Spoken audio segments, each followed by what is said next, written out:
Nikwara Ramogi gisani nyaka beni isewinjo gimoro miluongo ni Worldcoin donge kata kisewinje kamano to nitiere masin moro mamenyo tong wang ji tir kendo kawo nonro mar ng'ato.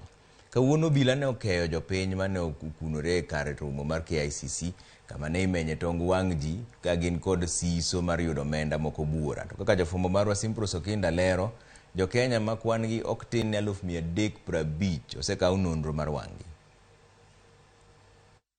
Bor inyalo paro ni ma en lai mar luto ombulu. Nyithindo, rowere, jodongo, mine laro kawo namba mambele gi geno mar yudo omenda. Gisiso ng'ato ka ng'ato rito mondo sane mar ng'ong'o wang'e masin ochopi. Thoth oganda kae ok ong'eyo ahinya gima gidonje. Mak mana omenda mapiyo piyo ma osing chiwo negi saa achiel to kawo nondgi. Unajua siku hizi pesa inasaidia watu. Maisha kwa juu kama hakuna pesa ni ngumu. Sikuwa na kitu. Sasa nitaenda pale nitoe. Sasa nitakuwa poa sasa. Nyumba imeleta shida bwana, nimefukuzwa hata nimefungiwa mlango. Sasa sijui nifanye namna gani, nimekuja upande wa serikali nisaidie. Achiel kuom apisas mag Worldcoin leronwa ni ma en achiel kuom yo ma kambi margi tiyo godo e neno ni oganda duto onywaki e chenro mar timo ohala e yor mbui kaka achiel kuom yore mag kedo gi dhier.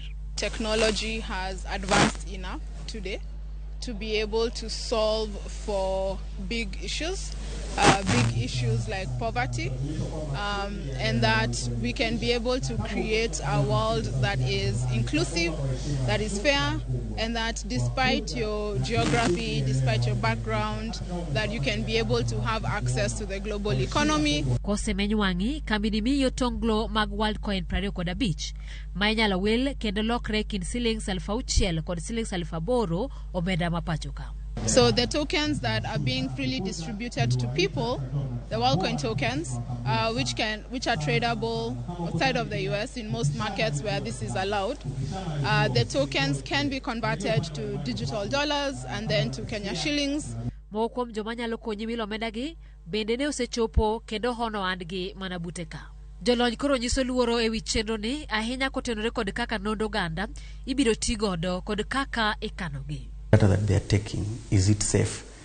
Or if they take it, is it going to be shared? And if it's going to be shared, you as the person who is doing the registration, have you allowed them to share that data with other third parties? So whether they scan the iris or they take your fingerprint, it is still, they have your data. And maybe they've decided to take the fingerprint because to scan the iris, because now fingerprints, I understand there are people who know how to change. I don't know. Worldcoin kata kamano wacho ni nonro gi ibiro ruchi toka ji duto mosemenywege gi oyudo namba makende manyalo miyo gi thuolo mar timo ohala e yor mbui. The eyes and the iris are a sensitive part of the body.